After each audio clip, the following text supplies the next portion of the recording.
All right, we're live. Welcome to episode 13 of Books and Bourbon. Matthew, how does it feel to be at such a lucky number today? I know. I wish it was Friday. Friday the 13th would be a little better, but we have them Thursday, so get what you can Wow. get.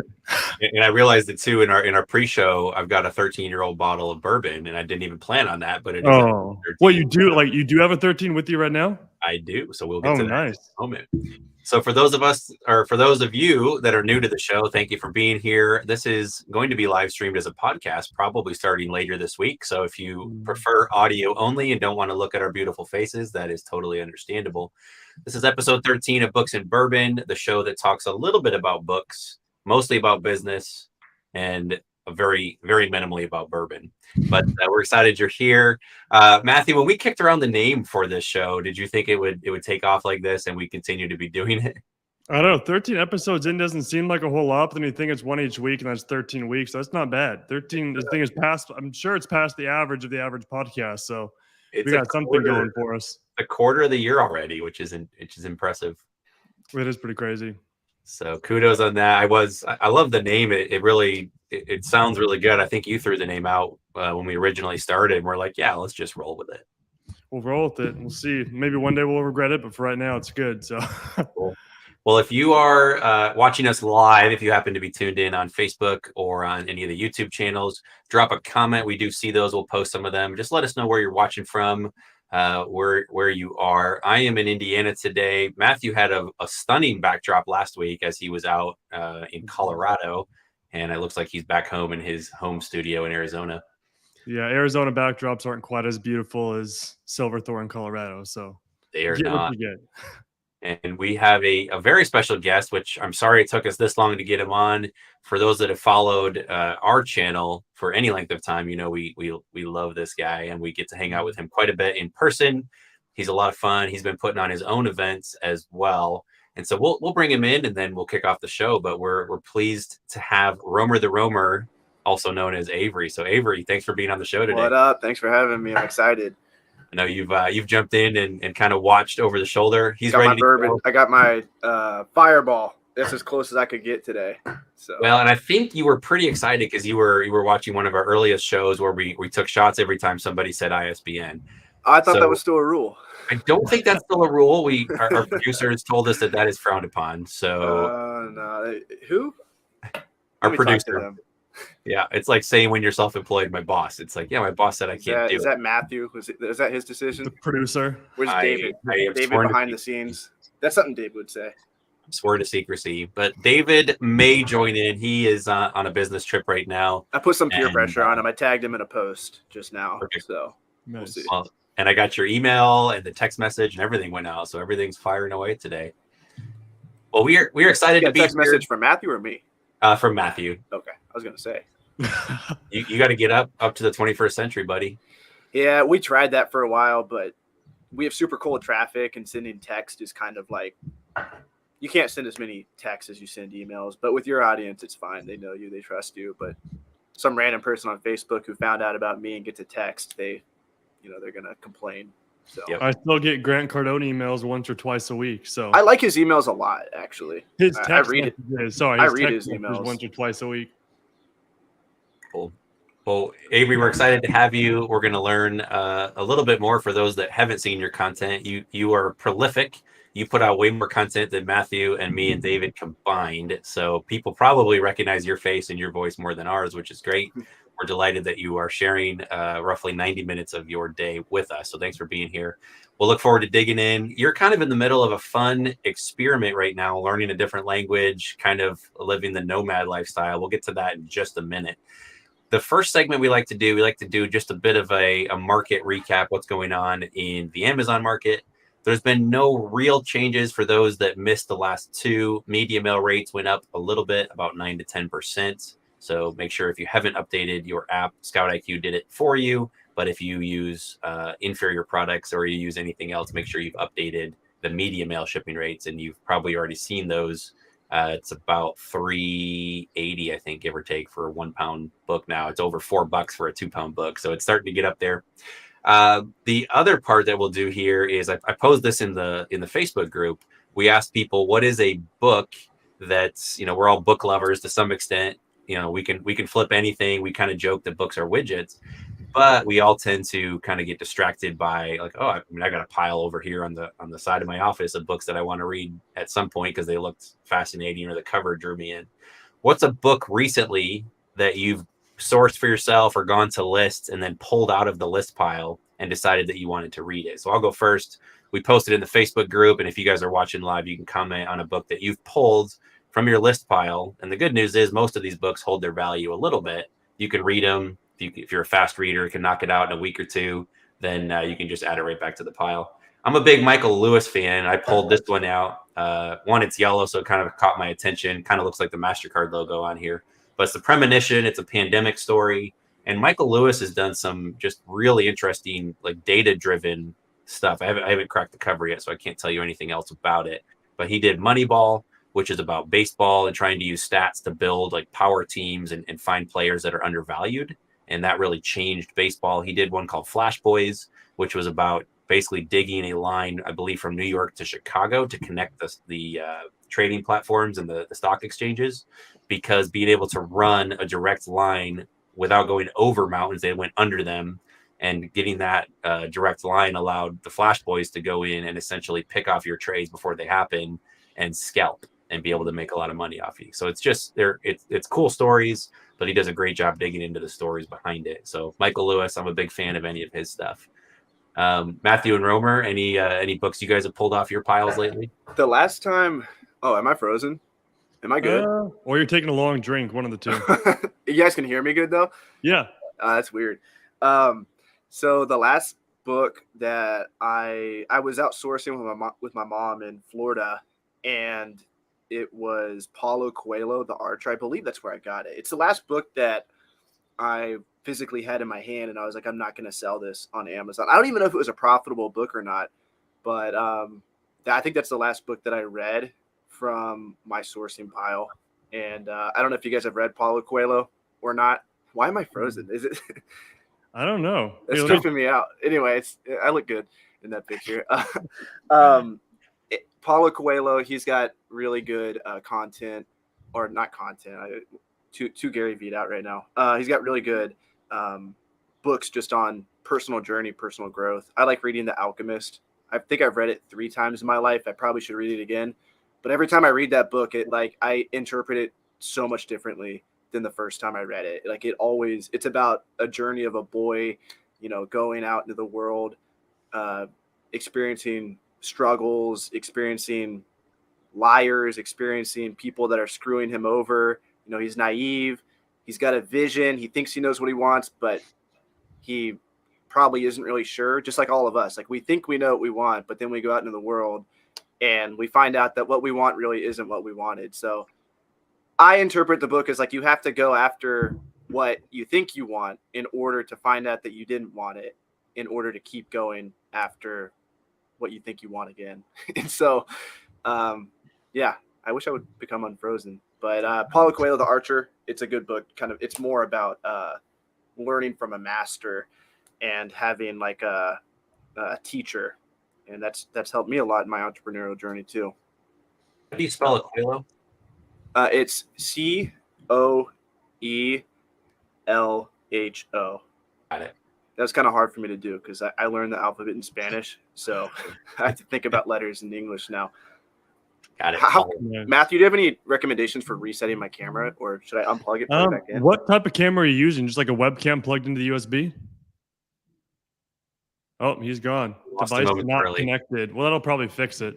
He'll jump back in. Matthew, have you pulled any books off the list pile and put it into your own shelf? So a little while ago, I actually was about to get rid of a bunch of duds, and I noticed there's like a good looking children's book on top. And so I was like, I'll just comb through all of these and grab out all the kids' books, give my kids some extra stuff to read for a while. Because of course, even though they have tons of books, kids love books. And so anything new is great. So I pulled off probably like 15 or 20 kids' books that I knew we didn't have, brought them home. And it was like Christmas Day for them. Even though all of these weren't in like perfect condition, I was just thinking about it last night. This is a little while ago I did this, but it was last night. I was even reading my daughter a book, and I was like, that was one of the ones I pulled from that random Gaylord that I was about to throw away. It was something about a train and a mouse trying to find his train, and she loves that book, and I read it to her pretty often. So I pulled like 13 to 20 books, children's books, out of a Gaylord a little while ago, and my children are still liking those to this day. So it wasn't a personal read, the last one I did, but it was a lot of books, and it was for the kiddos.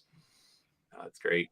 I think it's fascinating on the kids front. There's a lot of books that I think a kid would like versus what books my son actually likes. Yeah, And like there's much better books than the mouse and a train one, but she loves that one. So we read it. Yep. What Romer's kind back. of books does Elliot like? He likes anything with that the pages move, so anything with like trucks and dinosaurs and whatnot. But they have all this stuff, and he's 4, so he's in some ways he's past it, but he just loves the books that you can interact with and open the flap and slide stuff up and back. So that's really good. Well, for those that answered on Facebook, thanks for doing that. You can continue to do that. We'll kind of do these questions of the week. Manny Kamenow, he'd be a really good guest to have on as well in the near future. He mentioned Jordan Peterson, Beyond Order. So I know, Matthew, you're a big fan of Jordan Peterson. Yep. We've got somebody else that was reading The Law of Attraction, which is a good classic. We've got Terminal List by Jack Carr. 5 Dysfunctions of a Team. I can't count the number of times I run across that book. Yeah. That one's like right next to me right now. Is that one still profitable? It goes back and forth. It's usually worth, $3-4 FBA. Yeah. It just depends on what the prime price is. But it's a red book. Yep. Right here. Yeah, we see that all the time. Somebody did 12.5 by Gary Vaynerchuk, which that one flooded the market since he gave that one's good. Have you guys listened to that one or read it yet? I have. 12.5? Yep. I haven't. Leveraging the emotional ingredients necessary for business success. And I'm not sure why. It's like you already know these things. Like it's the same stuff like you learned like as a kid. I feel like just like be nice to people, be a good person. But it's always good to hear it from an entrepreneur. I think there's a lot of trash out there when it comes to entrepreneurship and philosophies and having to step on other people to get to the top and being the boss who's like super demanding and mean and cruel. And I think people believe like you have to become this like asshole. And that's not necessarily true. Gary Vee being like, a super alpha entrepreneur, it's nice to hear him say, actually, like the key component is kindness. I think it's the exact same thing that Dale Carnegie, that's his name, right? Dale Carnegie, the guy in the early 1900s. It's the same exact thing he's saying. It's like, it's common sense stuff. Like you read How to Win Friends and Influence People, and like you never read one line and you're like, oh, I didn't know that. It's like all stuff you knew. You just got to do it. Love it.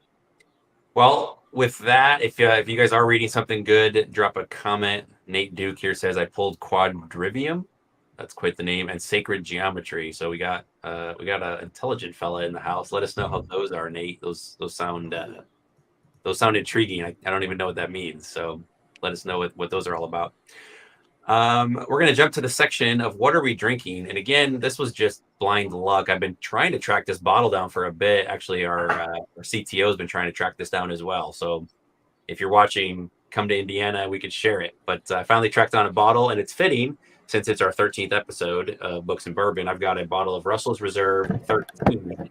So this is very good. It's a $100 bottle, but secondary market is anywhere from like $600 to $1,000. It's insane. It's a limited release. I think they've done it twice now. I think it's an annual thing. So Russell's Reserve, Matthew, you've probably seen the 10-year bottle. It's red in stores. It's $39.99. It's $40, $50 typically. It's really good. It won all kinds of awards for best bottles under $50, and the 13 takes it to the next level. So I ran into this in a bar in Austin, and it does not disappoint. So it is really, really good. It's very oaky.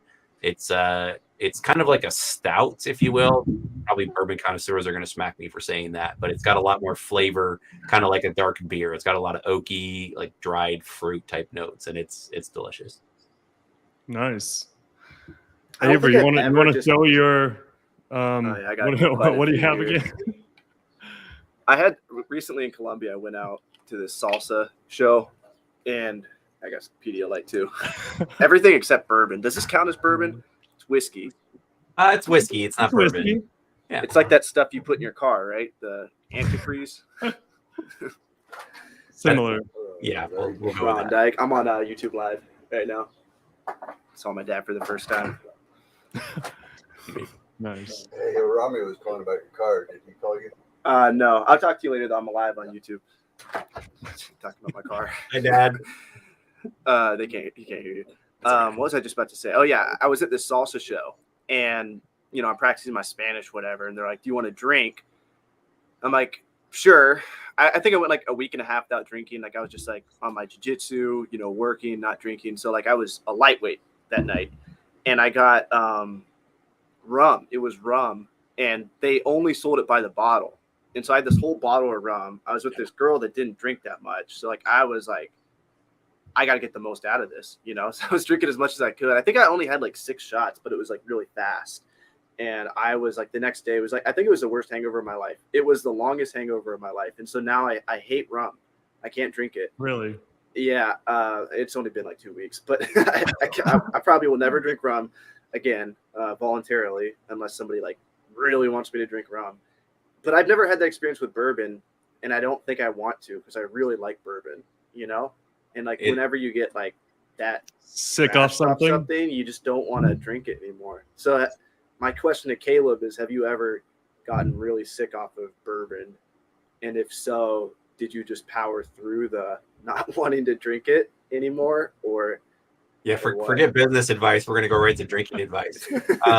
Yeah, it's a good question. I actually have a rum story very similar. It involved 4 people and 2 bottles. So that was not a good morning the next day.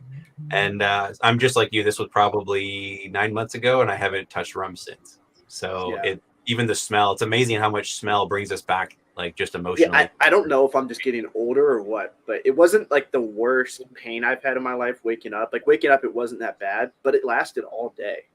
Yeah. And like, I don't know. It was just something weird about it. It brings you back. So I don't do rum anymore. And that was at home. It was with a good group of friends, like very safe environment. Just, it was not, I was sick the next day, and then you're kind of going, why do I do that? I'm not in college anymore. I can't, my body can't tolerate that as much. Bourbon, I've been fortunate. And a lot of the bourbon is more about the socializing aspect and who you're hanging out with. Very cool crowd. From like the little bit I've seen with you, it's just like, it's really cool.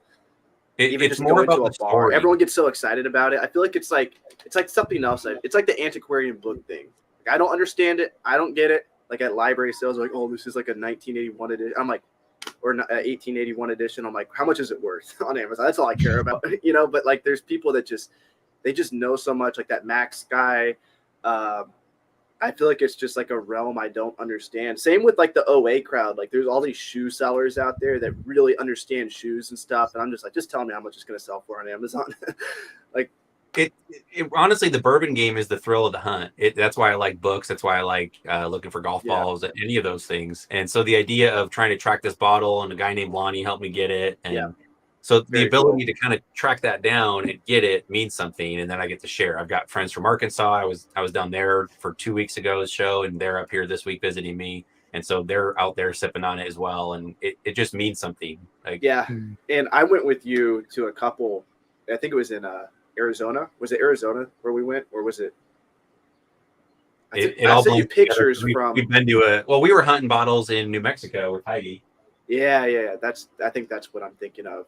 But there's like this backroom access dynamic where you go in, and just like in the thrift store, you want to get to the back room so you can get all the good books. Like Caleb's like working this guy up front and like being like really subtle about it, but asking if he's got anything else in the back. And I think you said they always have stuff in the back, or most. They usually do, and it's more about taking an interest in bourbon, because if you just walk in and go, bro, you got any Blantons? They're gonna go get the F out of here, essentially. But they're memorable. When we brought David on our team, we drank Stag Junior, and so just seeing this bottle reminds me of David, and just I'm thankful he's on our team, and that all of that. So each bottle kind of has memories. Our CTO had a really good business moment in his life, and I was in Missouri last week, and we popped a really nice bottle, and I brought him a bottle to celebrate. And so I've not had a hangover moment, like a bad one with bourbon. The first bourbon I ever had was Bullet.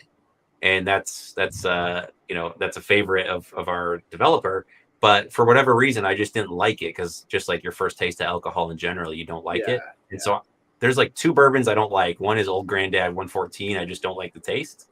And the other is Bullet, just a regular bottle of Bullet, because that was my first introduction to bourbon. and I didn't like it. And for whatever reason, just that flavor profile, the mash bill, somehow I just don't love it. I'm that way with Scotch. Scotch is it a lot different than bourbon? It's similar in a lot of ways. It's aged. It's similar recipes. It doesn't have to be corn, and then a lot of times it's more smoky and peaty. But it's like my wrestling coach's favorite drink, or was. Rest in peace, Coach Bass.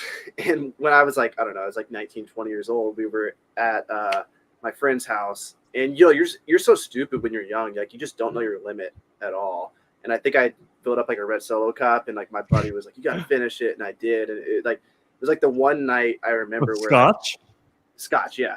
It was like a red Solo cup, half red Solo cup of Scotch, and then like I tried to put my foot on the ground, but my foot like went up towards the sky somehow, and that was like the worst. Yeah, that was the worst night that was like borderline. Like, you should not do that. It's not safe. Like thank God for throwing up. Like that saved me. Well, and be around people you trust and that have your back too. That's always a good scenario. Yeah. Well, Matthew, we didn't mean to cut you off. What are you enjoying today? Oh, I'm just in honor of the trip to Breckenridge last week. I got some Breckenridge bourbon here. This is the reserve blend. I've seen it all over the stores for a long time. I've never actually purchased it or tried it, so I figured now was a good time to try it. I was in Breckenridge. I slept in the parking lot. It's the reserve. Let me cover my face here. See if it. Oh yeah. It's got the first save. They've got a number of bottles. I don't think I have one in reach, but it is really good, and you can actually find that. I was expecting. Somebody said Romer's sweating the rum out. I am sweating a lot. This shirt is like getting soaked. We'll have to make some sunproof. Nashville is officially hotter than Cali. Like, I'm sweating more here. They don't have AC in Cali. I'm outside of my house right now, but I'm sweating more than I do in Cali. Like, it is more humid here. Humider. Is that a word? Humider? It's more humid here than it is. Humidor is where you put cigars, but we'll go with that. Well, let's jump in. You've been living kind of an interesting life. Where are you at right now? I think you're outside your parents' house. Yeah, I'm at my parents' house, Nashville, Tennessee. I'm just chilling here for 3 weeks, and I've been in Cali for the last 8 weeks. Well, when you say Cali, most people think California. Yeah, true. Cali, Colombia, the salsa capital of the world, and I've been down there trying to learn Spanish. That's really been the main goal. But I'm realizing it was kind of stupid for me to move to Miami. I don't regret moving to Miami. I think a lot of good things came from that, but it's literally 5 times as cheap. All I do is work on my laptop all day anyway. It's just overall like way better. Salsa dancing every night still. Much more conducive environment to learn Spanish because literally everyone there speaks only Spanish. And it's beautiful. It is dangerous. That's something you got to look out for, but you just got to be careful. Indeed. Well, I got a couple thoughts to take that. One, we didn't cheers, so I don't know if you were busting yours out, Avery. But this is a normal amount of bourbon, by the way, not a half a red Solo cup. So cheers, guys. Looks like a lot. I think the last time we drank on a YouTube live was when we got kicked out of Heidi's house. Yeah, that was not the most respectful. She might be watching this right now, by the way, because I sent it to her email. So we do need to go back and jump in a hot air balloon as well because we were not feeling good that morning. I had trouble getting out of bed, so we didn't go. But I was actually really excited we canceled that. Yeah. Well, so you are in Colombia, and when we first met, we'll go all the way back to the first Turn the Page event. You showed up with a canoe strapped to the top of your Corolla and showed up late as you're prone to do. And I think there was an empty seat, or I pulled one in next to me, and we'd talked online. I'd seen your content a little bit. You were just getting started, and you showed up to that event. So that's where it all started, and that would have been 2017, maybe. Yeah, got to ask Flip for Miles. He knows like the whole lifeline of my timeline of my life. I think it was 2018. I want to say early. I graduated college in 17. I think it was a year after I graduated when I was living in my car. Okay.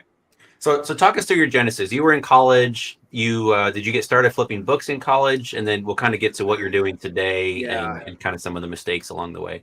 So the first item I ever flipped it was actually right when we moved into this house when I graduated high school in 2014. And I had this knife sharpener, and this is like such a classic Avery thing to do. Like it was covered in goo and like crap. Like obviously you should not list this online. And so I listed it on eBay and somebody bought it and my account got suspended, like just because it was such bad condition and the review was like atrocious and my account was instantly just banned. I got it back somehow, but because my account was banned on eBay, I was like, I should probably figure this Amazon thing out, because my mindset's changed a lot around money and just things in general. But back then I was so stubborn selling my book back to the bookstore for $10 when I knew I paid $180 for it. And I was like, I'm going to find out how to sell this thing myself. And so I just took a bunch of pictures online. I didn't know what FBA was. I think that's like the first time I maybe saw like a Reezy Resells video or like someone online showing like how to pack a FBA box. And like the whole thing was complicated. I probably worked for like $2 an hour if you took all the time that I put into learning how to flip this one psychology textbook. And because I put so much time in trying to learn how to do that, like it's complicated making your first FBA shipment. Like you have no idea what you're doing. As a college kid flipping 5 books, you probably shouldn't do it. But if you plan on starting a book business, different story. So since I went through all that effort, I was like, I'm going to sell my friends' books too at no charge for them, which was really stupid as well, because I had no idea how to track the actual profitability. I think I paid them like the sales price of the book, which is really stupid. You were losing money there. I was losing money selling my friends' books, and I think I was taking like a 10% cut. So I was still probably losing money after that. I did the same thing in college. I sold from my friends, same idea. And of course I'm a data nerd, so I had the spreadsheet to back it up. But I did 10%, and that was way underselling my skills. Way. I was afraid to charge. I don't know. I guess I've learned a lot about just like business street smarts and stuff. But like back then I didn't have them. And I would Chegg.com. Chegg used to buy textbooks. I think there's a gotextbooks.com is, I don't know if they sold it or if it's another company or what. Anyway, there's all these websites that buy textbooks. Students would tell me, hey, this website's buying it for $30, and I would pay them $35 for the book. I'm going to pay you $35. Why would I do that when I could just offer them $25 cold hard cash right now? They don't have to send the book themselves. Like I wasn't thinking that way. Just way too nice starting out. But you're to the point, the number and thinking that's the only decision driver. Exactly. Yeah, I wasn't considering variables. Like I didn't even know how to I didn't know how to send a letter when I was in college. I tried sending just a letter to my grandma or someone, and I put like a piece of tape. You make both sides sticky, like you make it like a loop, and I put it down. And so like I gave the letter to the school office, and it was like this piece of paper. I don't know why I did it, but there's a piece of paper with an address written on it, like an inch above. And so like, obviously if you put it in the mail, it's going to get like caught on stuff. And they're like, you can't send this. And then sending my first FBA shipment, I went to the library. Once I found out about FBA, I was like, oh, everything's going to FBA. And I found all these free books in the library. I paid $20 for them because it was like a donation basis. Gave $20. I took all the books and I just packed them in a box and shipped them out. Like probably like a 70-pound box or something. So they probably all got lost on the way to Amazon anyway, because they probably all fell through the bottom. But a lot of those books never sold because they were like 15 million rank. I knew nothing about sales rank, but most books on college campuses sell fast because they're in circulation. So that's the only reason why I kind of had success.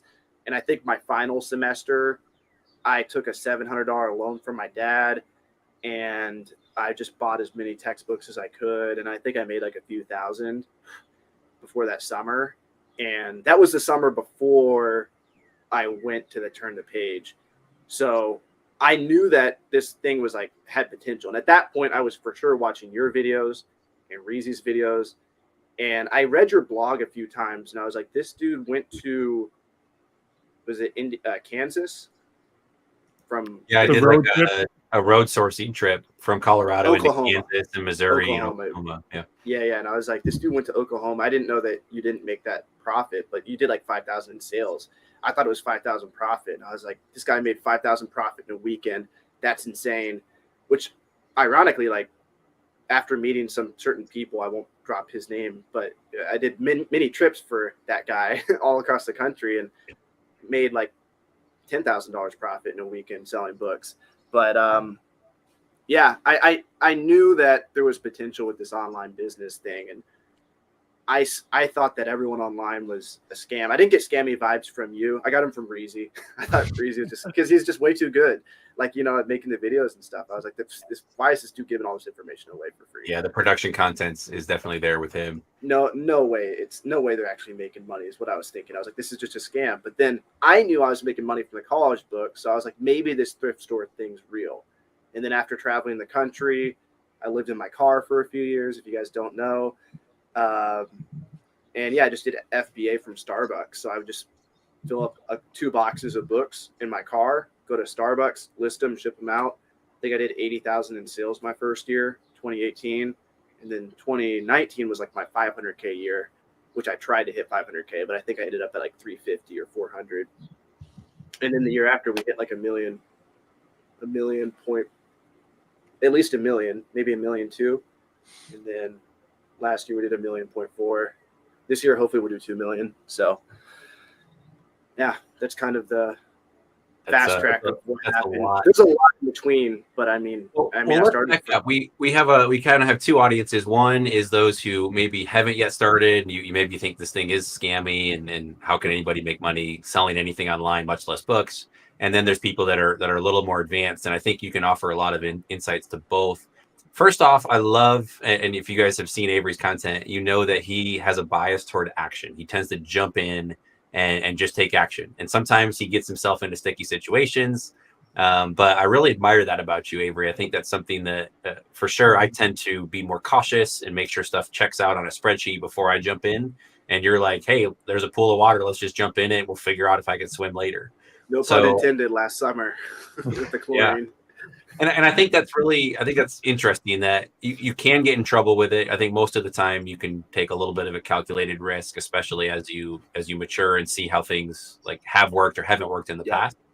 And we talk about this on a lot of our episodes in terms of the pendulum. And I want to get to that just as we talk about Columbia as well.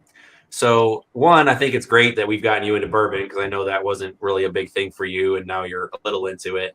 I think it's not really a fair trade-off, since you haven't converted either me or Matthew into salsa dancing. So maybe I'm not really a dancer. Anybody that knows me, I have like 4 left feet, and I can barely, I'm not really coordinated. You can figure it out because you can sing and you play the guitar, so you know the 8 count, so you can figure it out. We'll figure it out. But thank you for jumping into our world, and maybe at one point it's only fair that we reciprocate and jump into yours. Come to Cali, let's do something. There you go. So let's go back to college. What were you studying there? Psychophysiology. And so, what was Avery's plan during college? Like, hey, once I wanted to go into physiotherapy. I was really obsessed with, like, in high school, I wrestled, and I was really obsessed with just like good posture, healing the body. I knew I wanted to start my own business. Like, I knew I wanted to be an entrepreneur and open my own practice. And I wanted to have like this holistic approach to medicine and incorporate more. Like, they always say, like, textbooks are like 20 to 50 years behind. And I had just learned a lot of stuff just from YouTube videos. Who knows how much of it was real, how much of it wasn't. But I just knew a lot of just strength training practices and things like that. People weren't doing the right things. I still kind of have like low-key aspirations. Like, I'm super interested by this stuff. Shout out Knees Over Toes guy. He's kind of doing like what I envisioned myself doing, like bringing new things to physiotherapy. And he calls himself Knees Over Toes guy because traditionally you're not supposed to put your knees over your toes in yoga, physiotherapy, weightlifting. But he's actually showing that Harvard study that was done years ago jumped to a conclusion that your tendons are hurt if your knees go over your toes. But he's saying, no, they're temporarily hurt, just like your muscles hurt when you lift a weight, but they come back stronger. And so, like, anyway, like, I had this idea that, I would go into physiotherapy and bring more holistic ideas to it. I didn't know specifically what, but I had an idea of it. But then I looked up like how much they made, and like 80,000 was kind of like average salary. And for me to go to school, I would have to probably pay at least 80,000 for 3 years of graduate school. They made you get your doctorate degree in 3 years to become a physiotherapist. And so I graduated undergrad a year early for 2 reasons. Number one, I wanted to save money because I was on a partial wrestling scholarship, but not full. And number two, I just wanted to get out of school as quickly as possible so I could start making money and start working. But then I took like a gap year, and that's when I started my landscaping business. And then eventually I knew at the time when I was going to live in my car, I was never going to go to school. I just knew. And I kind of told my parents like, hey, I'm going to do this interview. I think I missed the interview, or I didn't really care about it, for like this one small school for physiotherapy. And I think after meeting like all you guys in LA, it just shifted my brain. There was that kid, Karan, who was like doing Nike shoe sales. There was Heidi, there was you, there was Reezy, and seeing all you guys seeing all you guys in person doing these different things, like actually making a lot of money, and knowing that you quit your job as in the medical field, that just gave me like the 100% go of like, I'm not going to waste 80 grand on school just to be in debt $80,000 and then make $80,000 a year. Like I live off more than $80,000 a year now, just traveling and stuff. And so like, if I wanted to live the same lifestyle I do now, I would have 4 weeks a year off being a physiotherapist. And then I would, how am I going to pay off $80,000 worth of debt? You know, like that's going to take a decade or longer. And so, yeah, that's kind of why I made the decision I did. And I'm happy I did. Has it been easy? Hell no. It's been hard, but I get to do the things I want to do, that's my number one priority, is freedom. So as someone with a bias to action, was it hard for you to kind of have that rebellious streak, so to speak, where you said, like you told your parents, and I'm sure you had kind of probably a difficult conversation to say, hey, I know that this is the path that we kind of laid out, we talked about, but I'm going to go this direction. How was their reaction to that? They're actually like so supportive the whole way. Like I think my mom wanted me more to go to school. I think it's like the same thing. It's like the cocktail party conversation they have about their son. Like, what's he doing? Oh, he's got this little book hustle on Amazon. 24 years old, 23 years old. Oh, yeah, he's figuring the book thing out. My kid is a physiotherapist. Yeah, exactly. I've always been kind of crazy though. Like, I think they've seen me do things in my life and like just say like, I'm going to do this. And then they're like, no, you're not. And then like, I do it. And, like, I'm going to climb that tree when I'm like 5 years old. And then they're like, go ahead, Avery. And then all of a sudden I'm like 50 feet up in the air. I just think that throughout their lives, they just saw me do things. And like, when I was like, I'm going to go live in my car and travel the country. And like, I'm not going to take any of your money. Like, I'm going to do this all myself. And I'm going to sell books on Amazon. They were just kind of like, okay. And like, I never felt once that they were like, my mom, I felt like she was always like, what the hell are you doing? But she always is like that. Like every time I'm doing anything, the first time I went to Mexico, she's like, Avery, what the hell are you doing? And then now I live in Cali, Colombia, like one of the most dangerous cities in South America is what she says, at least. And like, so it's just like stretching the rubber band over time. But they've always been like extremely supportive. Like just that I've always felt emotionally that they believed in me, and that's been good for me. I think I would have done it even if they didn't believe in me, or if they would have had resistance, maybe even more so. Like, I know a lot of kids are like super rebellious, but I wouldn't even call it like rebellion. I don't know. They told me when I was little, they told me they were pirates and they traveled the world. And I believed it until I was like 8 years old. I believed my parents were pirates and traveled all the countries. And so like, that was my reality. And so I always wanted to travel the whole world. And so I still do. And I'm like, you guys told me this, you know, you guys told me Santa existed. There's like a lot of things. It's like, it's strange, but those things affect you, you know, when you're young. They do. And I love that you stepped in and you did take the action and do it. And I love that freedom is kind of your word. That's essentially my word as well, because I'll say a lot of times tongue in cheek, and it depends on who I'm meeting. And I'm trying to be a little more upfront, but people ask all the time, like they try and measure you up. What do you do for a living? And I say, well, I flip books on Amazon. And then you can say it like a couple of different ways. That's probably like not the cool way to say it. That's what I say too, though. But there's like, I do e-commerce. Then there's like, you know, you can just say it so many different ways to like kind of like jazz it up a little bit. But I feel like just say it with a straight face, like, I sell books. They're like, what? Yeah, if I don't want to have the conversation, I just say I'm in e-commerce, because it's vague enough that someone goes, their eyes gloss over and they go, yeah, cool, whatever. I can say I run a software company, whatever it is, but I usually start with, I flip books and I kind of gauge their reaction. And then I'll kind of say, and I also make the tools that booksellers use to research the books and make intelligent decisions. But so, and you've, speaking of college, you've paid off your debt from undergrad, right? I think you've used some of the profits from flipping books to do that. Yeah. Paid it all off. I think I paid it off one December is when I made the final payment. And then I got completely debt free in August of last year, I think. Did like a $30K profit month. And I owed my parents some money. I told them I would pay them $12,500 for a car and for college. And so I sent that. They didn't expect it that fast, but I sent it to them one day on PayPal, and they were like, what the hell? So that felt really good. Congrats on that. It's a huge step to, especially if you value freedom, to be able to shed that weight. And we do last week's episode. If you guys are watching, check out episode 12, either on the podcast or on YouTube. We talked a lot about personal finance and setting up some of those goals and trying to set it up so that your personal finances can help you make good decisions in business and vice versa. Well, congrats on that, Avery. I think we had a steak bet at some point if you were going to get debt free. So I probably owe you a steak next time. But it was by December. I think you wanted me to save $10,000 in my bank account and be debt free. And I wanted to hit 500K in sales, which those two goals probably would have aligned. Yep. And it was just premature. But if you would have told me the year after that I would have done $1 million too, I would have been like, there's no way. Yeah. And so it's just weird how all your efforts from one year can roll over into the next. And I didn't even try as hard that next year.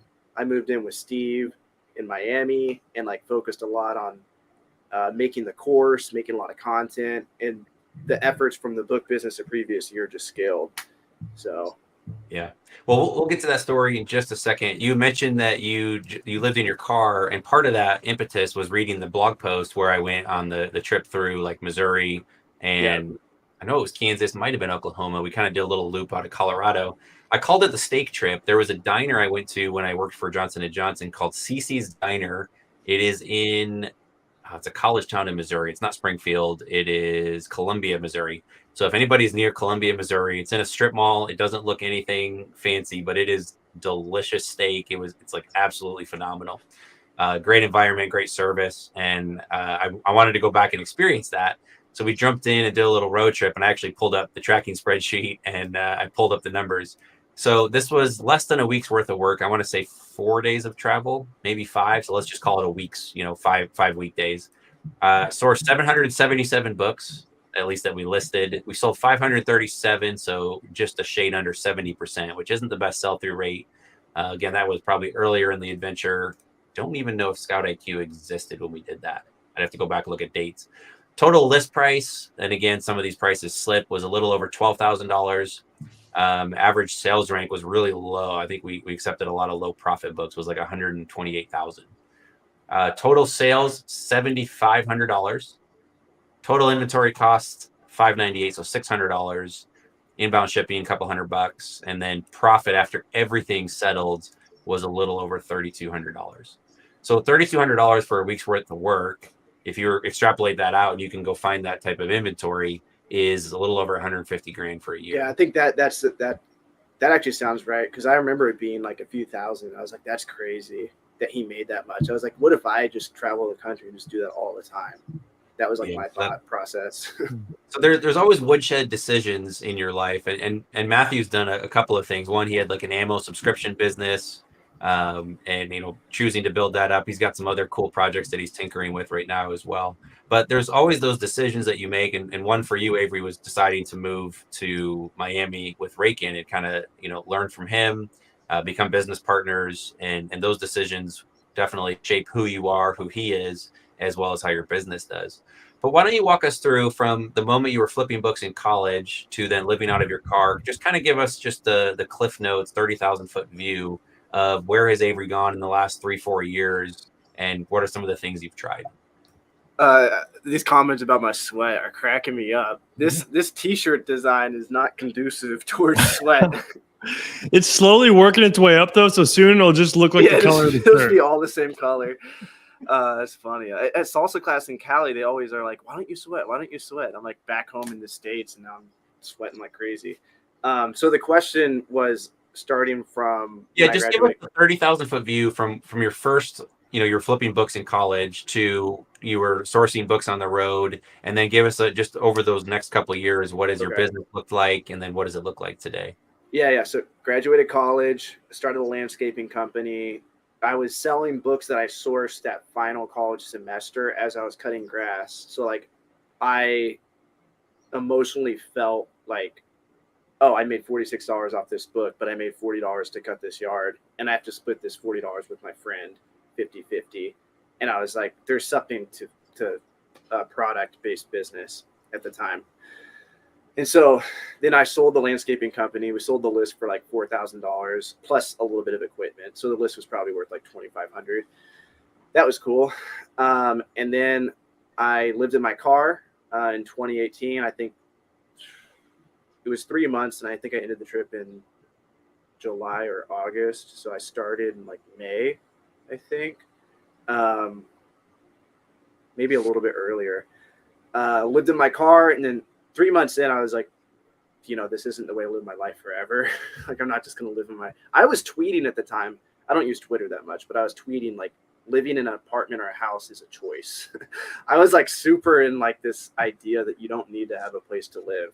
But I got past that phase. I definitely think I'm more in the belief now that time is super valuable. In the time it took just to get my day started living in my car, like I had to get my propane tank out. I had to like do all this stuff to make breakfast, or I would go to like a Holiday Inn Express and eat their breakfast for free. Like it was just like a very like I was doing these things and I was saving money, but I was trading so much time for it. But at the moment, that's fine. You can beat yourself up over it, but you had more time than money at that time, right? Yes. Yeah. Exactly. So you were making those decisions and hustling. And I'm not I like Gary Vee. I think his content's great. I think people misinterpret the idea of hustle, and we wear this thing on our sleeve of, hey, I love to hustle and grind, and I just outwork anybody. And that's a great mentality. I'm not saying you should be lazy, but at that phase of life, absolutely hustle, grind, work your face off. But at some point it makes a lot of sense to step back and try and say, how can I do this smarter? How can I help pieces? Yeah. So then I got my own apartment. I remember I took out, what's it called? Like the advanced financial loans. Cause I was like really stubborn. My parents would have given me money, but I was so stubborn. I didn't want them thinking like, oh, Avery's living in his apartment now in Nashville and we're sending him, $300 a month or whatever. I think I took a loan one time to pay rent. I took a stupid advanced financial cash advance. From Amazon or like a payday loan almost? It was like on Facebook. What's it called? Like Cabbage, like $1,300 Cabbage loan, which was like just enough to pay my $1,300 rent at the time. And I thought I was living like the big life. I was like, wow, like I'm living in my own apartment. It had like this pool, and I was like, I'm doing like the whole thing where you're supposed to level up and like you'll level up your business too. That was my thought process. Little did I know, like a few months later, and that's when like there was like a defining moment that changed a lot in my life. I did 80,000 in sales one textbook season by accident because restricted inventory just popped, and like everyone was just like disposing their books to me.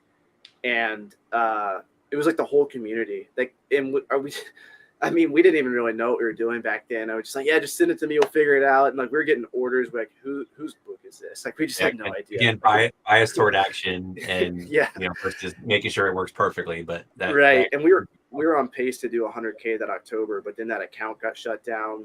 That's when I went up to Steve Rakin's place in Connecticut. So I had a lot of money flowing in. I flew out to Denver. Was it that year, 2019? Yeah, I flew out to Denver. I think that's when I went skiing with you, right, Matthew? Was that 2019? Probably was. It was a while ago now, so that makes sense. Yeah. Would have been pre-COVID. I was living the life. Went salsa dancing. Had a great time. That was like a great trip. And then like came back home and like went into this mini depression because I was like, I have no money coming from Amazon. My Amazon account shut down. And then Steve was like, do you want to go to this Tony Robbins event? So I went to Miami. And we got like on this emotional high together where we were like just jumping around. Social media was doing pretty well at the time. I would host like these little meetups all around the country, and a lot of people would show up. Like, it was cool. And then Steve was like, "Do you want to move in with me in Miami?" And I knew a few things about Steve. I knew that he did, and he'll say this publicly, but he did like $100,000 profit in 1 month at the time through like his social media stuff. And I was like, that is crazy.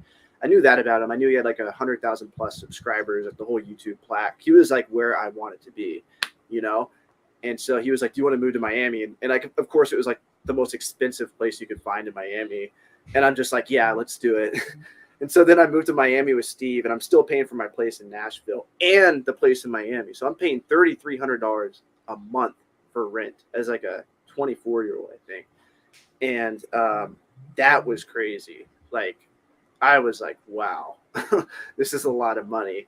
And so then let's back up just a second on that, because I think you moving in with Raikin and deciding to do business together actually was one of those big woodshed moments for you, taking that big risk.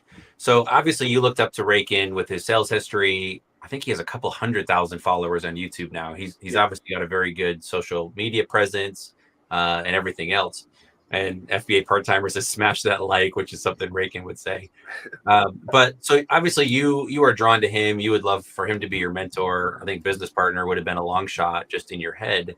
How did you negotiate that conversation? How did you like kind of saddle up alongside Steve to get to know him? I met him.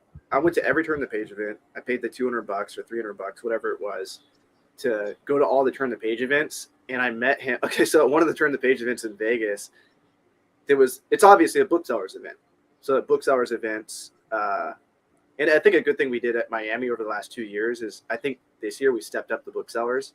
I think there was a much stronger book selling crowd this year. Would you agree with that from the first year? Yeah. So like it was an opposite dynamic at one of the Turn the Pages where like you got Steve, like this social media star / eBay flipper, and you have all these booksellers. And so everyone was just going asking all the booksellers questions. You guys did this thing where you did Q&A where you had like the round table type thing? Latin pickers. There was like all the different people. I don't even know if they spoke. But anyway, all the speakers were answering people's questions. And Steve was in the corner by himself. And I was like, why is nobody asking Steve any questions? I'm going to go up and ask this dude some questions. So I just went up to him, and I was trying to get his number. He wouldn't even give me his number at the time. I was like, he's like, yeah, just follow me on Instagram and message me. And I was like, that's not going to go anywhere because he's probably got thousands of DMs. And then, so that was the start of it. I wouldn't even say like we had like a friendship at that point. I saw that him and Jameson were really tight, but me and him by no means.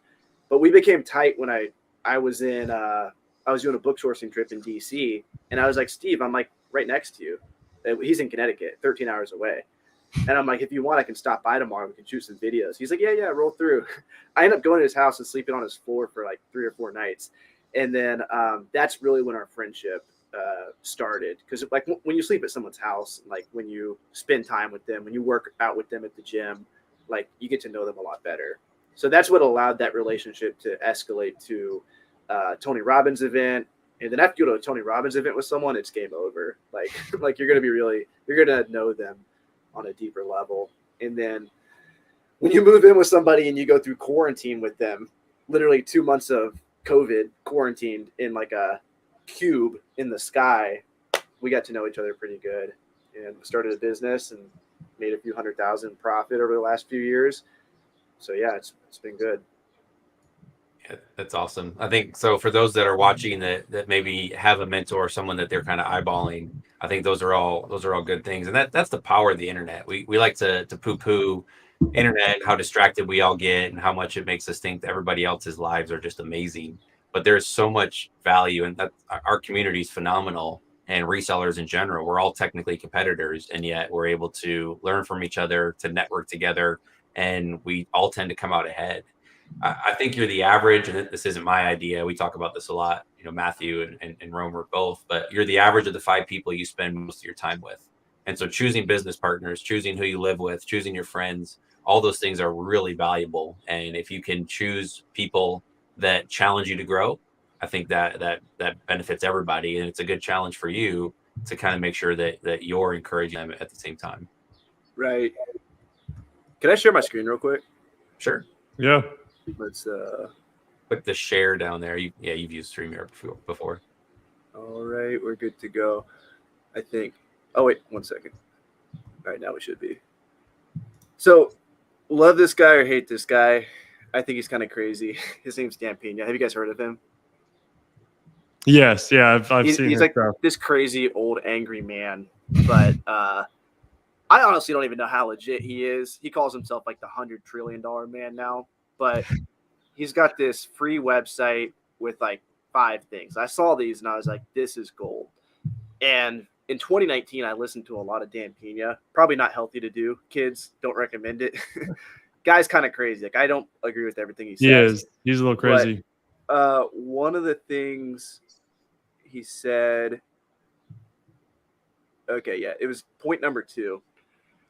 Get out of your comfort zone and away from conventional wisdom. You still love your parents, but move away from your parents as they fucked you up. That's literally what it says. And at the time, I was just like, yeah, like this is right. I love my parents, but I was like, they think they work as teachers. Like they don't think about money the way that I want to eventually. So I've actually changed my beliefs on this. Like you got people like Flips for Miles, who's actually proven me wrong in this point where he's lived with his parents, and he's doing really, really well. Like I don't know what his portfolio is now, but I'm sure it's like over $500,000 as like a young kid. So like and Gary Vee talks about it too. Gary Vee talks about both points. But anyway, I think for me personally, I needed to do that. Back to The Archer, that book I was talking about earlier, or The Alchemist.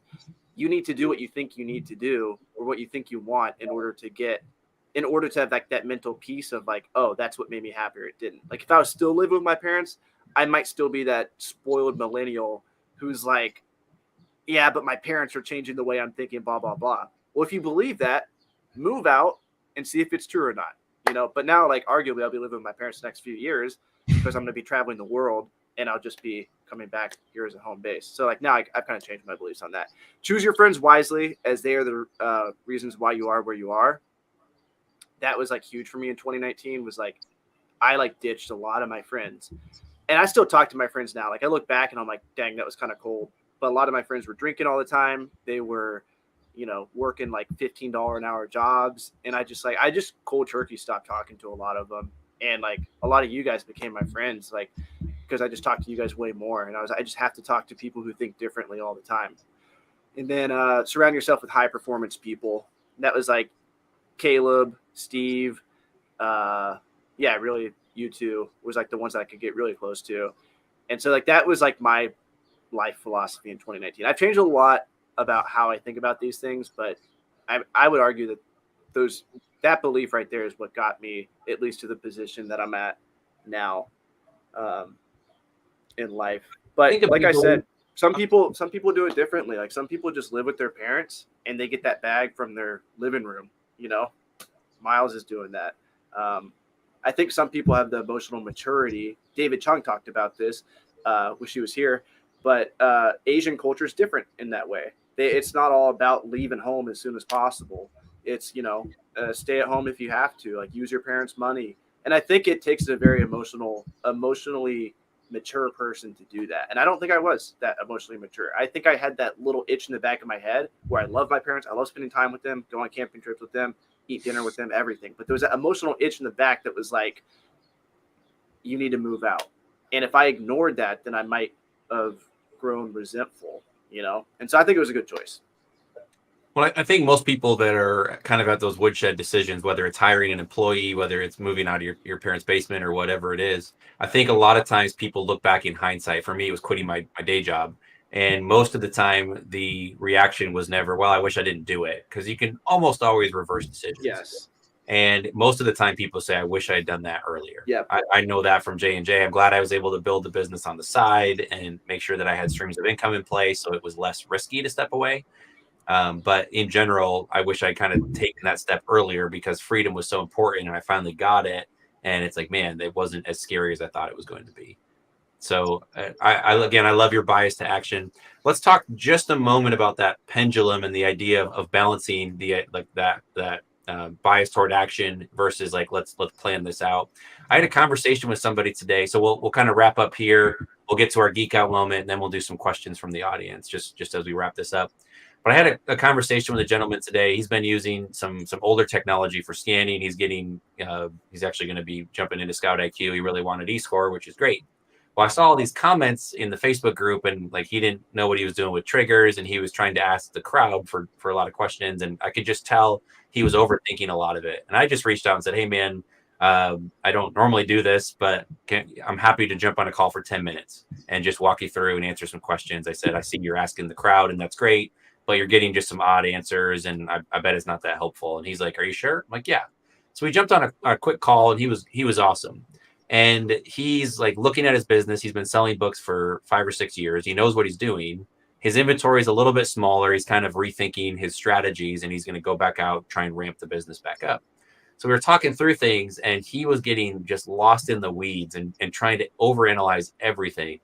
And I pulled the Greg Murphy line on him where I said, "Hey, I think you just need to go source more books. Like that is the solution to your problems right now." And I said, "I love that you're thinking and planning. Most people don't do that. Most people's pendulum's way over here." Well, this was biased to action. We'll go over here. Most people's pendulum is kind of just to take action. And he was on the other end going, "Nope, I got the spreadsheets. I'm going to look at everything. I'm going to overanalyze and over-engineer everything I possibly can instead of just jumping in." I said, "You know what? It's time for you to take your pendulum and go back more toward the action side." Yep. So Romer, I think it's really important for you as you dive into things and as you mature and grow up a bit. Not that you're immature in all those, but I definitely am. I think I'll look at myself in a decade and be like, "Wow, my 26-year-old self was an idiot." Like I still think, like I look at my 23-year-old self and I'm like, that guy was an idiot. So I think I'm still immature in that sense. But don't lose sight of that, because the ability for you to take action, most people won't do that. They'll sit on the sidelines and go, "Yeah, I see that people do this, but that, how will that work? Would that work for me?" They have all this self-doubt. So jumping in is awesome. That's one of your superpowers.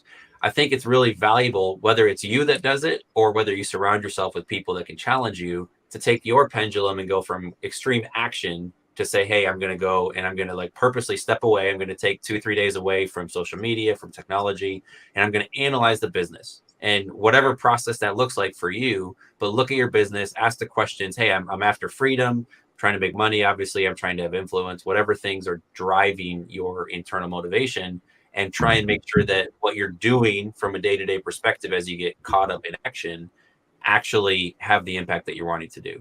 And so I think people on one end of the spectrum that are biased toward action, they should either take moments to slow down and try and sort it out, or surround themselves with people that can ask those questions. And I think people that are biased towards, "Hey, I'm going to make sure everything just makes sense and it pencils in and the spreadsheets and the numbers look good," I would challenge you, step out of your comfort zone and just take action. So don't have to have everything lined up and every accounting system perfectly in place.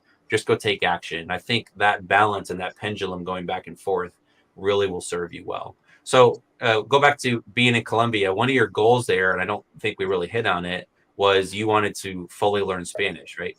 Yeah. So one of your goals and challenges, and I'm curious if you stuck with it. So you've been there 8 weeks? Yeah, 8 weeks total. And your goal was to only talk Spanish while you're there? Yes. Yeah, that was my original goal. How's that going for you? It ended up being like the first week was full on no Spanish, and I had one English day a week. And but then I'm also doing we haven't talked too much about this, but I'm doing like 2 major things in my life right now. Number 1 is learning Spanish, and number 2 is learning online arbitrage. And so that's been like really stressful it's like starting books all over. Like I'm starting, and I've spent a lot of money on inventory. I spent $85,000 on online arbitrage inventory. So like I'm trying to figure out that whole thing.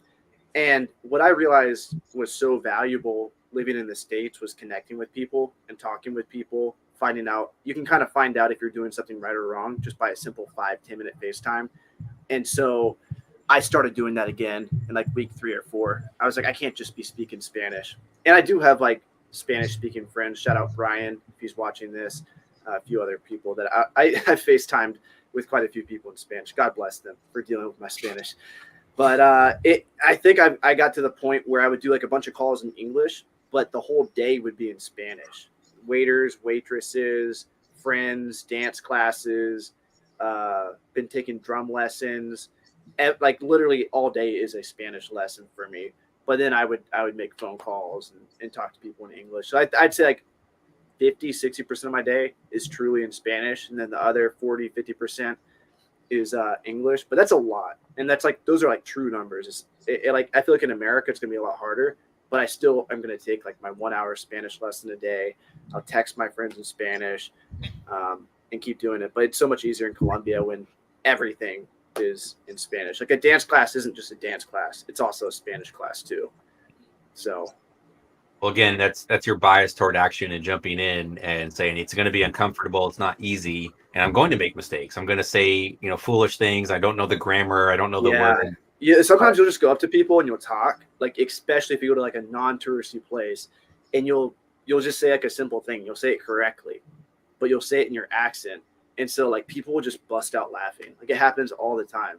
Like they just don't expect some white dude to come in like the middle of Cali where like there's never tourists and just say some stupid ass shit. Like they just like bust out laughing, and it's like such a humbling experience. Like I laugh too because I'm like, that's probably really funny what I just said, or like you'll just say something that just makes no sense at all. So it's very humbling. And then you'll see kids who are like 3-4 years old that have better language skills than you. And that's like, it's so inspiring. It's like, wow, like this kid, I don't believe in the thing where you can't learn languages at an older age. I think people just don't put the effort in that kids put in. Kids are literally putting in, 8 to 14 hours of effort every waking hour. They're putting effort into learning the language.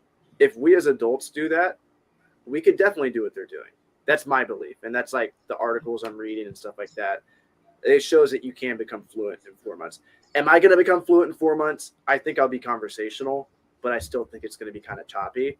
But who gives a shit? Like I'll be there for a year if it takes. Like I got 6 months next year to be in Cali. That's how long they let you stay there. I could take a college class and stay there all year if I wanted to, but I'm not leaving until I learn Spanish 100%. So that's almost more incentive to not learn it and just stay there. Love it. Well, let's just play a what if game. You've come a long way. You're doing a variety of things, from selling a course to running restrictedinventory.com to selling books to well, I guess you're not making money off salsa dancing yet, but maybe someday. So let's say Amazon dies, and let's just say Google dies. So you don't have your YouTube channel and that content. What are you going to do after you shed a few tears, drink a few bottles of bourbon? What are you going to do to restart? And what kind of business do you think you'd get into if all of that was taken away? Those are two big ifs. Not wishing it on anybody. I know this is episode 13 and lots of superstitious things can come from it. I like to, as Michael Scott says, I'm not superstitious, just a little stitious. I think I gained this reputation as being like a systems guy for a while, but now I think systems are really overrated.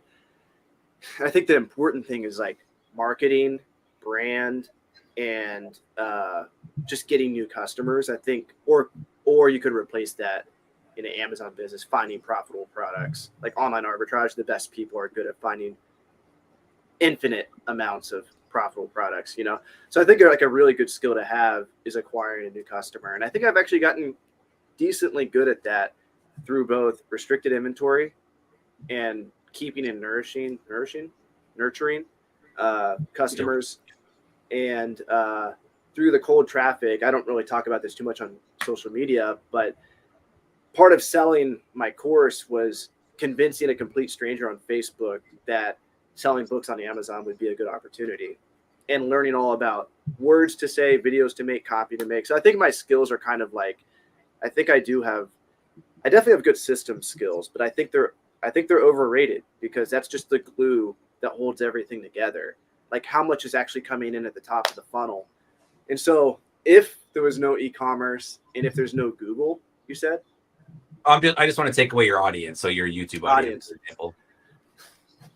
I've thought about you think you'd get fitness a lot. I've thought about doing something with that, like a service base, and I still might. I have no idea. Like if money wasn't an issue, I would just salsa dance and do jiu-jitsu every day, which is kind of what I do anyway. But as far as business goes, I would like to bring a commercial aspect to both those things in my life. I don't think I'm a good enough jiu-jitsu or salsa dancer yet to want to try and commercialize it yet. But like Naval Ravikant says, just like follow your passions, and eventually they might make you money one day. And I think that'll happen. I think like inevitably with salsa dancing, like I might just want to throw a huge event one day, like 10 years from now. I don't even have to be a good salsa dancer for that. Well, you documented your journey living, digital nomad, but also selling books even before you were, you weren't even a 6-figure, much less a 7-figure seller. Yeah. So people love following the journey. I saw Lisa was on here earlier. She's probably still watching. She just cracked the $10,000 barrier. So when we had her on, she went from a 3-figure to a 4-figure seller. And now, 2-3 months later, she's at 5 figures. So congrats, Lisa. But you weren't a guru by any stretch of the imagination. And that didn't stop you from sharing your journey. Yeah. Yeah. So I have no idea what I would do. I mean, like, I'm kind of like everything I'm doing now is leveraging off like the momentum around Amazon. Like I'm doing like 3 or 4 major things, but they all kind of tie back in to Amazon in some fashion, So if that was completely taken away from me, I have faith I could make something work. I don't know what it would be though, but I have faith I could figure it out from what I've learned.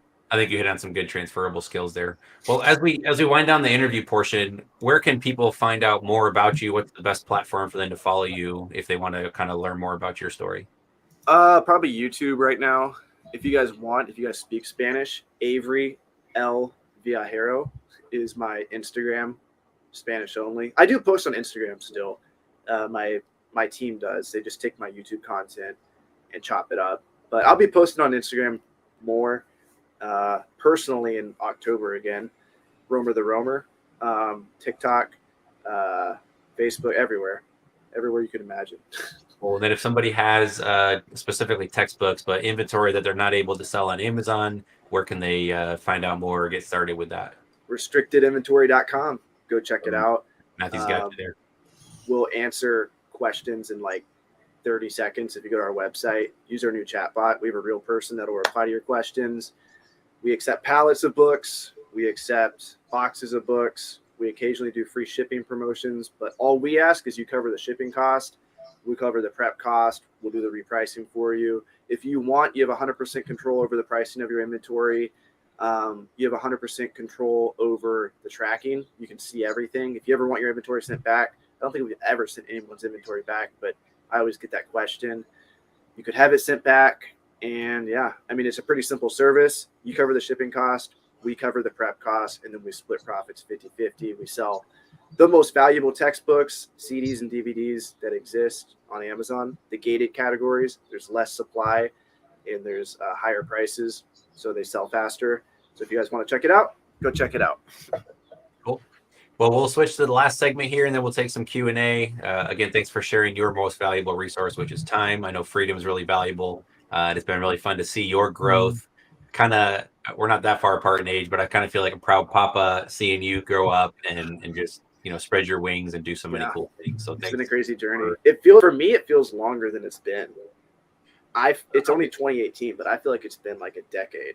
I think things worth doing, we kind of lose track of time. It feels like it's been a day, and then it's also been a decade. And I think it's time. Definitely. So Matthew, we're going to let you kick off this next segment first. You've been pretty quiet. Romer is not shy with words, and it's been hard for yeah, sorry. Me. I've been drinking. You guys, my first drink in like. Oh, I'm having fun just listening. Perfect. Well, we're going to get to this section of the show called the Geek Out Moment, and it doesn't have to be business related. It could just be something that we're curious about. So we'll let you kick things off, Matthew. What's something you've been nerding out about lately? Branching off what I said last week. Last week, I asked people what they recommended for tracking personal finance. I was using something for a while, wanted to try something new. Anyways, I settled on Quicken, which is different than QuickBooks. Quicken's been around for a long time too, but they have an actual app and they redid it not too long ago. So I downloaded that and started using it, and it's been really, really good. Actually, I've actually really enjoyed. It's been almost fun to pull it up and categorize new transactions that have come through. And I think they've done an amazing job at gamifying, tracking your finance. Like, I kept getting all these badges every day because I had a new account. So granted, they could give new badges for a bunch of different things, but like, you hit X net worth, or you did this many bills that were paid, or you did this much in your checking account. Like these little badges that would come up. And granted, I had that money in my checking account when I started. They just pulled all that data in, but still it felt good to see that, oh, I got a little badge for this much money. And hey, the next badge is right here. That actually is kind of motivating to try and get to that next step. So I thought that was really cool to track finances, but they've done a really good job gamifying finances too. Yeah, you could do like a Scout IQ, not QuickBooks, but Quicken. I use streak or QuickBooks. something. Yeah, exactly. Like you scan books 7 days in a row with Scout IQ too coming. So yeah, I think that's key. I pulled it up there. Well, it's good. I'm glad you got some good recommendations from it. And be curious to see what you like about finances, or what you learn, or more importantly, how your habits change over time as well. Yeah, no, exactly. So I've been playing with that the last week. Sweet. Avery, what's something you've been geeking out over lately? I've been learning the bongos. So it's been. I did not expect that answer. Pretty difficult. I haven't seen content on that, I don't think. No, it's pretty bad. I've been bad about posting content. I'm learning a new style of salsa. So I have like a little bit of an ego around salsa now, because I've salsa danced for 5 years, and I think I'm pretty good at like the type of salsa I learned in America. But now I'm learning Caleño style. So it's like I do a lot of stupid stuff. So like I need to get good at documenting when I suck. Again. So but the bongos are supposed to make you better, any instrument, but especially the drums are supposed to make you a better dancer.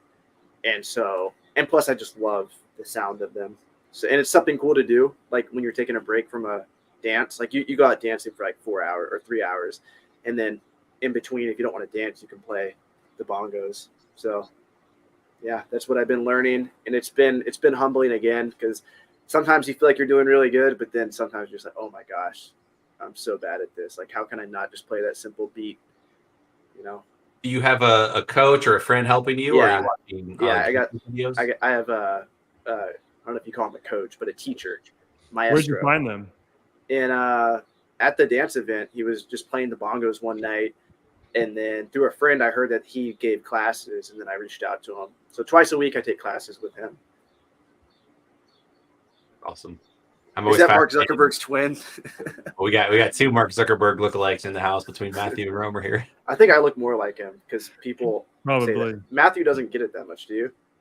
I used to, and my hair is a little more red, but it's like, I don't know. It's not as curly as it once was. It's more straight now. It goes back and forth. So I just take it from the most optimistic and positive aspect possible, that he's a billionaire. And so I just think I have a lot of money.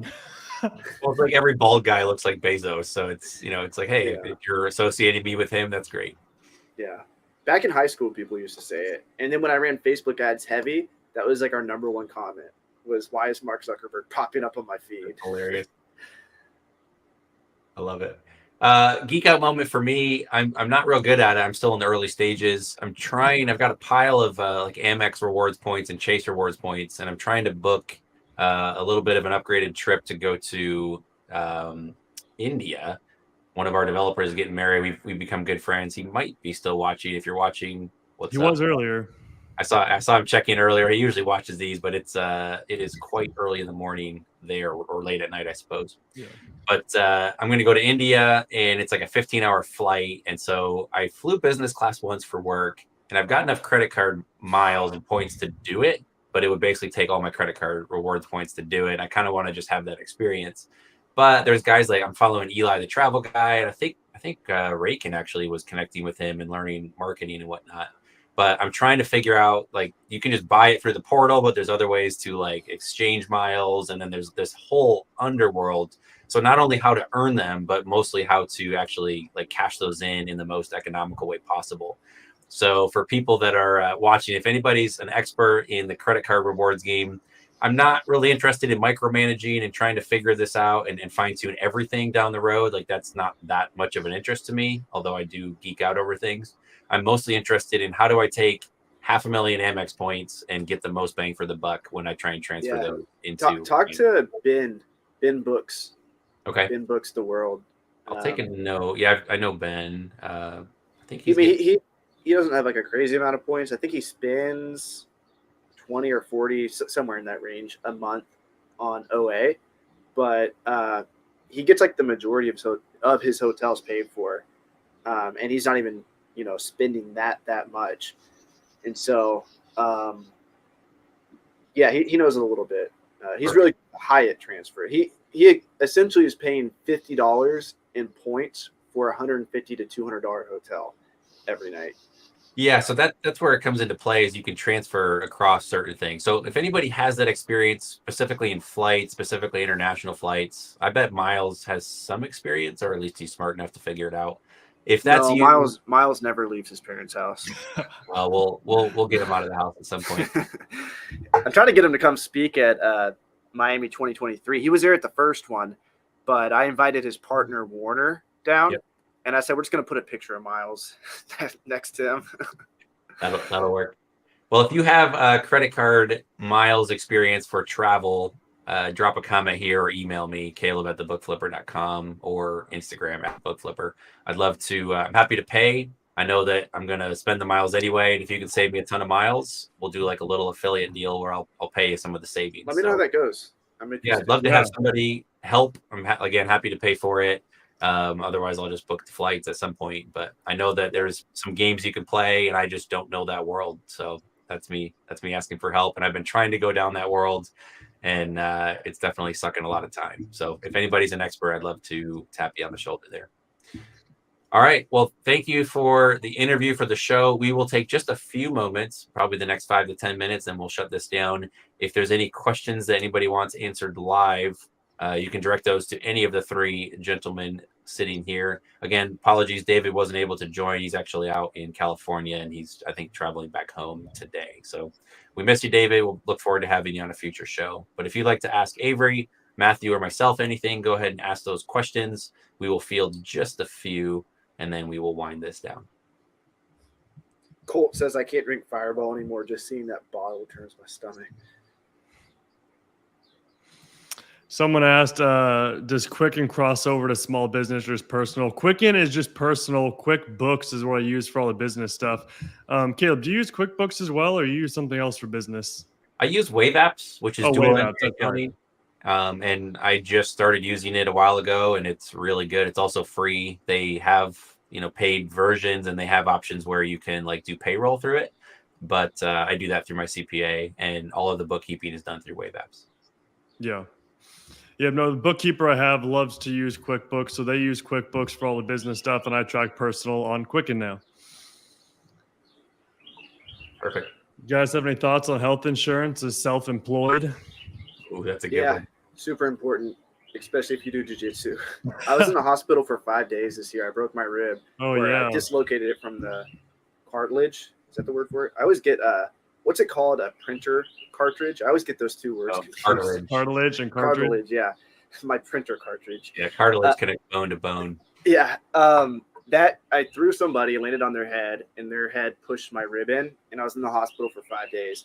And I was on my parents' health insurance until I was 26. This happened like a month after, or a few months after I turned 26. I guess, I went I probably went too long, almost 5 months without health insurance. I put it off.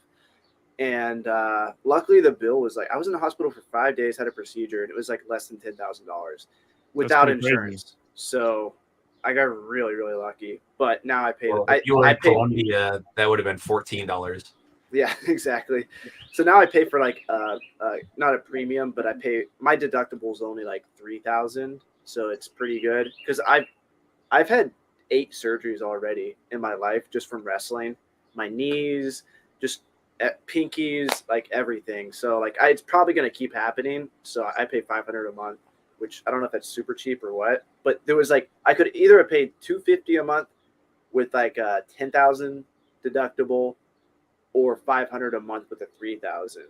And I was I don't ever want to be in the position where I'm I don't want to go to the hospital because the bill might be too high. So I'm just going to go ahead and put my dividends in now, however you want to frame it. I'm paying for it. So if I ever feel I need to go, I'll go. That's my philosophy. And it's Aetna. It's an Aetna-based AETNA. I told everyone I was going to share it with them when it happened, but I did a lot of research, and I don't think I found anything super special. So yeah, so you can buy health insurance through the exchange, and it's one of those things just like personal finance. If you have some money saved up, then you are able to have lower deductibles because you can afford to have a high deductible, let's say $10,000. And if something really goes wrong, if you get infected or have a major surgery and it's a $50,000 bill, well, your deductible gets hit up to $10,000, but your monthly goes way down. So if you don't have a lot of money, you're going to have to get a plan with a low deductible, which is going to have higher monthly premiums, which means it's just more money that you're throwing away. One way to combat that is to get a plan that allows for an HSA. And an HSA is basically an account that you have to use for health. It can be, you can actually put it into the market, which right now is way down, but it's a good time to put money into the market. Yeah. So that's an option you can do. I almost went with that. I almost did that, but I think this plan was like, it came with just like, it's just like, it was just better overall. I wanted like the least resistance plan for going to the hospital was what I wanted. Like I never wanted to like have my arm broken at jiu-jitsu and be like, I think I'll be good for a week, you know? Yeah, you don't want to take that lightly. So the HSA is something really important. I use MediShare. It's a Christian co-op. I think it's through the PCMS or PCHS or something network. So it's not taken everywhere, but it's viewed as insurance, and it's actually really reasonable. I was paying like $500 or $600 a month for through the exchange, so like an Aetna or a Cigna, and I think it was a $17,000 deductible, that's like catastrophic insurance, and it was still like $500-$600 a month. And the only downside to MediShare, and I see Flips for Miles is in here, it's not an HSA approved plan, so I can't use an HSA, which is a bummer. I can't stock up that way.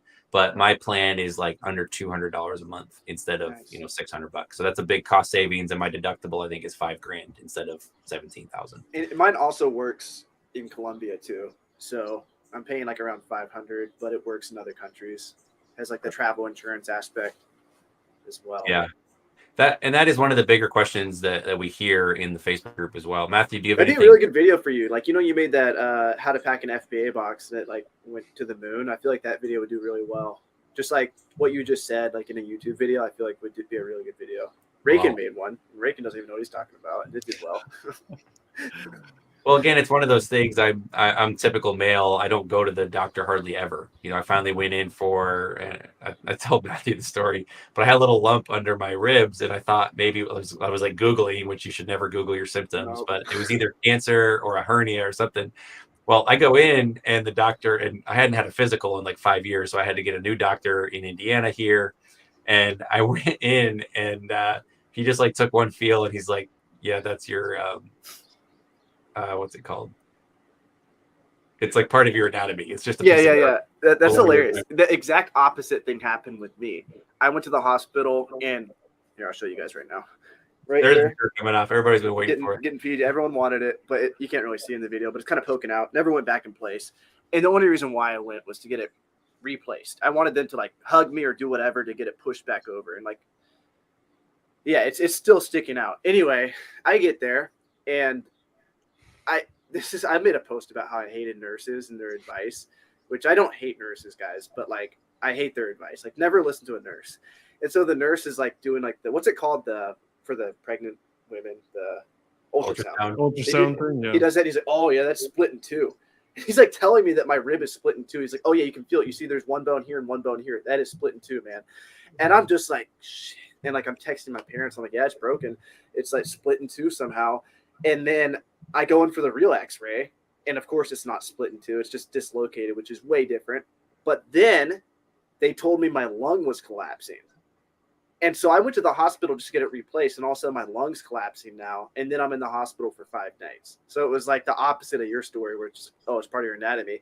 I almost didn't go to the hospital, but I'm like, I don't want to have this rib sticking out forever, which now it will be. But I was like, I just want to get it replaced or moved over. And they basically, I think different hospitals maybe would have taken some action on it, but they were just like, nope, your lung's collapsing. We don't care about your rib anymore. Stay in the hospital for 5 nights. And so that's what happened to me. Yeah, I think when in doubt, especially as guys, when we tend to go, yeah, it's fine, put dirt on it. Get some help. That's always a good thing. I looked it up. It's called the xiphoid process. So it's just part of your anatomy. And I just hadn't noticed it protruding like that and was like, I should probably get this looked at. It didn't hurt, but I wanted to make sure I didn't have a hernia. I play a lot of golf. I travel a lot. And the last thing you want to do is have it, continue to get worse and you're on the road.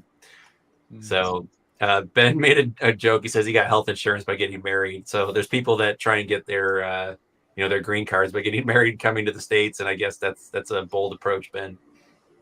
So any last questions? Otherwise, we will wind this down. I think we'll take. I know there's a lag between our live show. Well, Avery, I can't thank you enough. It's been fun to watch you over the years, and I look forward to seeing what you continue to do. And good to have you back. Turn the page event coming up. So we're gonna call it something different. We're gonna be doing seller summits or Scout IQ summits. We're not quite sure, and we're gonna be doing one in Vegas probably October, November. So we'll be getting some dates. Oh, sweet, that's perfect. I can probably make it. Just don't make it the 3rd week of October. My sister's getting married, but that was assuming we're gonna invite you. Oh, okay. All right, I'll stay in Colombia forever. No, we're good.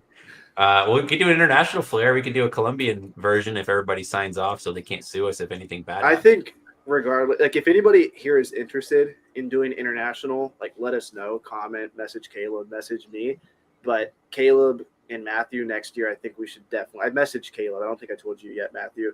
But I'm trying to get like a bunch of like higher level booksellers together and go to Mexico somewhere. That'll be fun. Yeah. Larry's down.